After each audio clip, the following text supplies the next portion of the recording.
What's up, everyone? Welcome to the Power Play with CJ. I want to focus in on the previewing the New York Rangers and Philadelphia Flyers. Big series coming up. One of the better series in the Eastern Conference. Two evenly matched teams, but I don't think it'll go as long as people think. I got the New York Rangers winning in 5, and let's start with the as I give away my pick before I begin. Let's start with why. Let's do the tail of the tape with the Philadelphia. First of all, both teams, I think, they're 2-2 against each other during the regular season, so they've played each other evenly.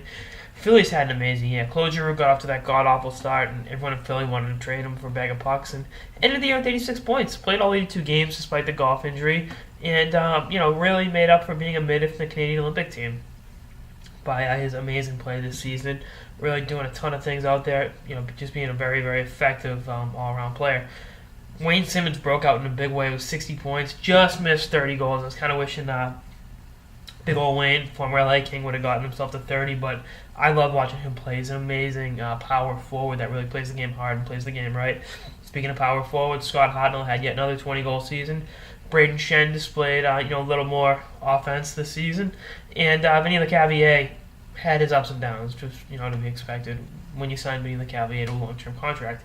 Wayne Simmons scored 15 goals in the power play. That's more Giroux and Voracek combined. So he's been an effective warrior down low, getting his nose dirty and just bringing it in on a night-in, night-out basis. He is one of my favorite players in the National Hockey League. It was good to see Hal Gill play the other day. The weakness of this team, I think, is it's on defense. They really don't have a number one defenseman. Strike played well this year, 44 points. But beyond that, Coburn, 17 points. Tiemann, 35 points. I mean, not exactly the Habs in the 70s and 80s with Robinson, Lapointe, and Sabat. And I think that's what Philly's looking for since Shea Weber. Since they lost Pronger with that injury. I mean, trying to offer sheet Shea Weber, working the phones. And I like the fact they brought in McDonald, don't get me wrong. But, I mean, he's not getting mistaken for the aforementioned Chris Pronger anytime soon. And McDonald, 4 points and -3 in 19 games with the Flyers. But again, he's not the most offensive guy. So we got Philly, and Mason hasn't been awful this season, which is a step in the right direction, I guess.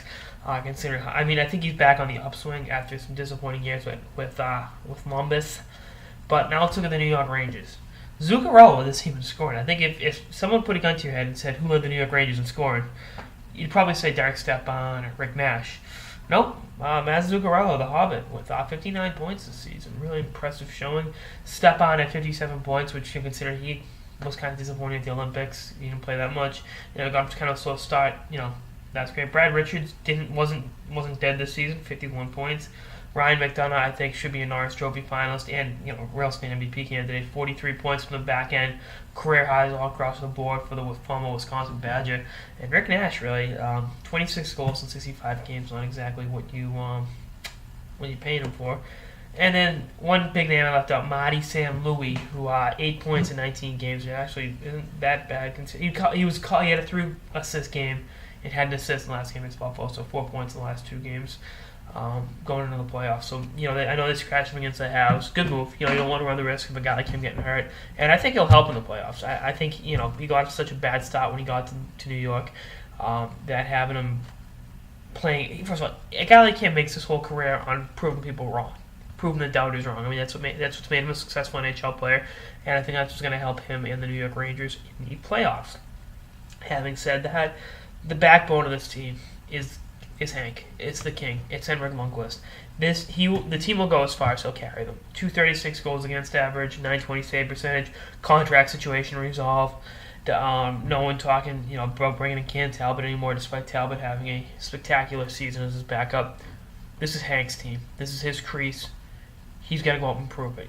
Olympic silver medal this year. He wants another kind of silver to add to his chest, and rightfully so. He is a big-time goaltender, and the one trip to the conference finals aside, really hasn't been overly effective in the playoffs, and a lot of that's a team in front of him. But I take that back. His playoff numbers are the exact same as the regular season, so I'm a moron.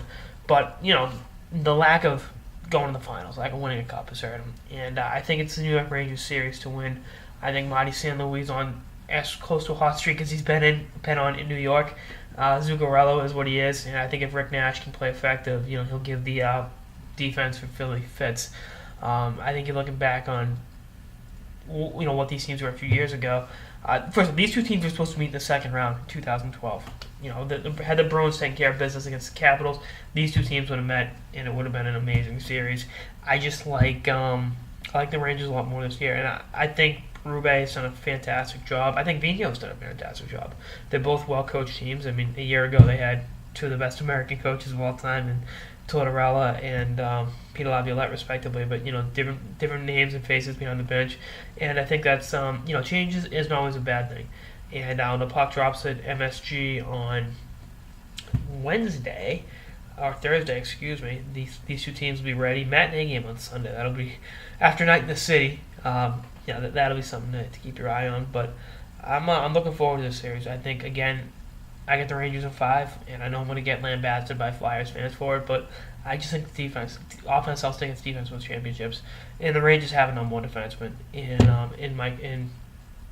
Ryan McDonough. I almost said Mike Del Zotto, who isn't the number one defenseman, is obviously long gone. Brian Leetch is making a comeback, I should say. But I like the way this team's been assembled. Girardi's contract settled. John Moore is really settled in as a good depth defenseman. He's not the guy they thought he was going to be when Columbus drafted him in the first round, but he's a good two-way presence. Mark Stahl's come back amazing from an eye injury, and I think these pieces together can make the difference and make life miserable for the Flyers forwards. But likewise, I think Wayne Simmons will have a big showing in the series. Again, I'm not ruling out Philly winning this, but I don't see the Rangers losing. But again, I've been wrong before, so. And actually, if you're a Flyers fan, you should be happy that I picked them because I get pretty bad luck. So anyway, that's all I got on this episode of the Power Play with CJ on the Rangers and Philly facing off in the first round.